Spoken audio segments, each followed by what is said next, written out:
Okay, we are back. Steigerwald v. Fedko. It is brought to you by the Eastern H2O, located in the Fox Chapel Plaza, a performance sports store. Don't forget to check out those Reactor watches. And you're fired up about this pitching situation. Well, I'm fired up over spring training. No, I think it's great. I think it's great that the Pirates finally have not just one, but two really strong arms ready to come up. That hasn't happened since the early 90s. I mean, I remember Smiley was ready to come up.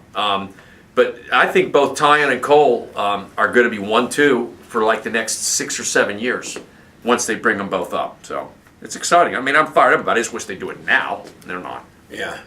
Well, so Taillon's argument being that, why get 2.5 months out of them now? Maybe because you want to win this year? Well, that would be my answer. That would be my answer, too. But are they conceding that they're not going to win this year? It must have. That's Taillon's argument. And by the way, it's a really well-written column, and he makes a point. I mean, Taillon doesn't think they are going to win this year. I guess the Pirates don't. But either. It's if they don't bring Garrett Cole right now, by all major league, but by anybody who rates prospects, whether it's ESPN or Baseball America, which is the big one, or USA Today, he's top 7. In other words, the other 6 are coming up and making the rosters.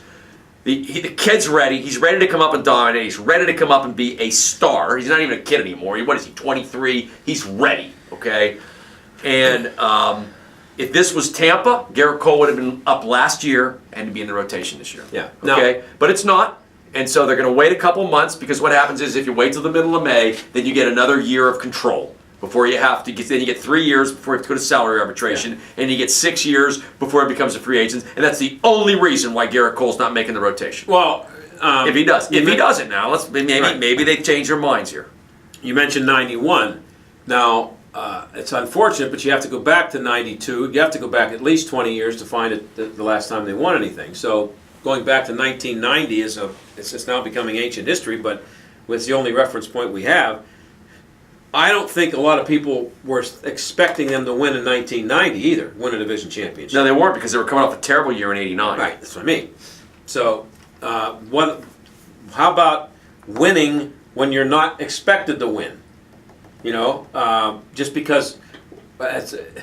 Do you have to go by? Well, we don't think we can win this year, therefore we're going to keep these guys here who could actually help us win down in the minors for an extra 3 months. Maybe if you brought them up, maybe if you did use them, you would win. Maybe you would. Then maybe that would change your mind about what your chances are. Well, otherwise, if they can't, how are they going to be in many more positions to win next year than they are this year? Maybe they think that Marte gets another year under his belt. They're praying that a couple of these guys, Gregory Polanco, Alan Henson. Yeah, but again, we're talking about the prospects. We're talking about young kids. I understand. But John, I will say this: it is different than 10 years ago when they had no prospects. I mean, 10 years ago, they had no prospects. They were doing it with Band-Aids. They were signing free agents. You can at least see this coming. However, waiting another year is going to be very frustrating for those who think that they're ready to do it now. And they do have a legitimate star now in Andrew McCutchen. And I think they have another budding star in Starling Marte, who's having a good camp. To me, if it's me, and I'm the GM, not a fan, if I'm the GM, I'm just putting Taillon and Cole in the rotation and going for it. Because if both those guys win 17 games, which I think they're capable of with their talent at some point, you're in the pennant race. Yeah. That's the column I would write. If they fulfill their potential immediately. And there is a ton, this is the thing about baseball, there is a ton of evidence in baseball over the years of young pitchers coming up and dominating. I mean, it happens all the time. And if you look at the pitchers who might be replaced by these two guys on the Pirates staff, how good do these two young guys have to be in order to be as good as the guys they would be replaced? They're already better than them. That's what I mean. It's strictly a matter of arbitration. It's all a matter of money. It's the only reason they're not going to. There isn't even if they even come out and say something idiotic, like they got to fine-tune their slider or something stupid like that. Well, then, the people they think everybody's idiots.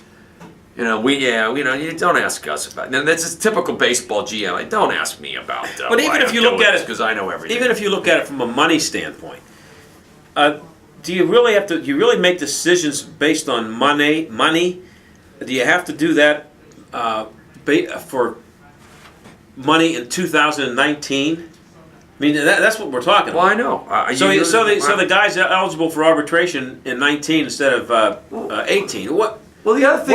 How much better position are you going to be in 19 than you are in 18 to keep him?